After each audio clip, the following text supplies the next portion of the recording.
麻木的腿已经要撑不住了。终于我忍不住动了动右腿，结果一不小心踢到了旁边的垃圾桶。与此同时，隔壁间的歌声也停止了。我像石化一般僵硬在原地，一只手从隔板下面伸了过来，以一种极其怪异的姿势在摸索什么。我知道他是在试探隔壁间有没有人。我强忍着双腿的麻木，一点点躲开他的摸索。那只怪异的手摸索了一阵，什么也没有发现。我不能确定小女孩什么时候能离开厕所，于是我鼓足勇气打开了厕所门。厕所外什么也没有，只有店里放着的奇怪音乐。就在我准备离开时，我抬头看到了对面洗手台的镜子，镜子里那名小女孩正站在我身后，露出诡异的笑容。说实话，如果不是大声喧哗会违反海底捞规则，我早就尖叫出声。我透过镜子看到了她湿漉漉正滴着水的头发，以及那张满是伤痕的脸。就在我闭上眼睛准备听天由命时，小女孩却忽然转身向其他方向走去。我这才注意到她的2只眼睛已经瞎了。回到座位后，我惊魂未定地环顾四周，发现顾客少了2位，分别是老师和网络主播。就在疑惑之际，食物的香味飘到我的鼻腔里，我这才发现服务员已经帮我把虾滑下好了。经过这一夜的惊魂，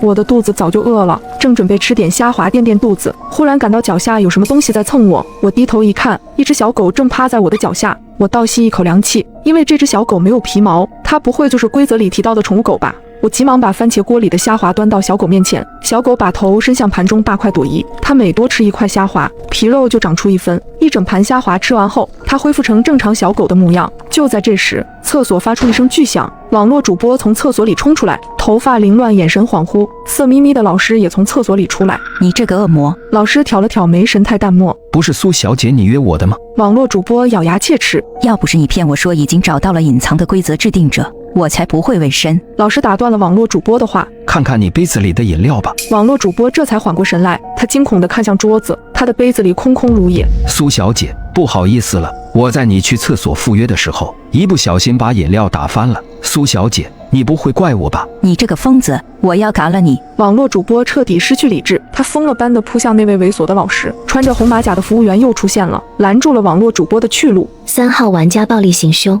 累计2次。话音刚落，网络主播的面容就开始腐烂，五官逐渐扭曲变形。3号的菜单上出现一行小字：3号，黑心网络主播，曾设计杀死了自己的整容医生，所以他的嘎法是五官溃烂。在网络主播彻底咽气后，整个海底捞店陷入了死一般的沉寂。这时，厕所又传来了小女孩的歌声：好长的一条鱼香，为什么我走不出去？听到小女孩的歌声，老师的脸色微微一变，他好像知道点什么。这时，隔壁桌的美容师忽然招了招手：我的饮料喝完了，请帮我倒一下。大家都目不转睛地盯着美容师看，因为朝他